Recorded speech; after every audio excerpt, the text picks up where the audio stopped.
നിങ്ങൾ ഈ ചാർട്ടിലേക്ക് നോക്കുക. ഇതിൽ 9-ാം അധ്യായത്തിൽ കാണുന്ന 6-ാം കാഹളത്തിലാണ് ഇന്നത്തെ വിഷയമായ വരാനിരിക്കുന്ന 3 പ്രധാന യുദ്ധങ്ങളിൽ ഒന്നാമത്തേത് നടക്കുന്നത്.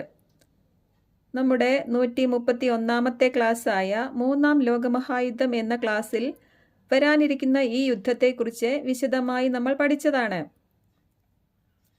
ജെറുസലേം സെൻട്രിക് ആയതും ജെറുസലേം ദേവാലയം സംബന്ധിച്ചുള്ളതുമായിരിക്കും ഈ യുദ്ധം. 13 മാസം നീണ്ടു നിൽക്കുന്ന ഈ മഹായുദ്ധത്തിൽ മനുഷ്യരിൽ 1/3 മനുഷ്യർ മരിച്ചുപോയി എന്നാണ് എഴുതിയിരിക്കുന്നത്. ഇന്ന് നമ്മൾ കേട്ടുകൊണ്ടിരിക്കുന്നത് വരാനിരിക്കുന്ന ഈ യുദ്ധത്തിൻ്റെ യുദ്ധശ്രുതികളാണ്.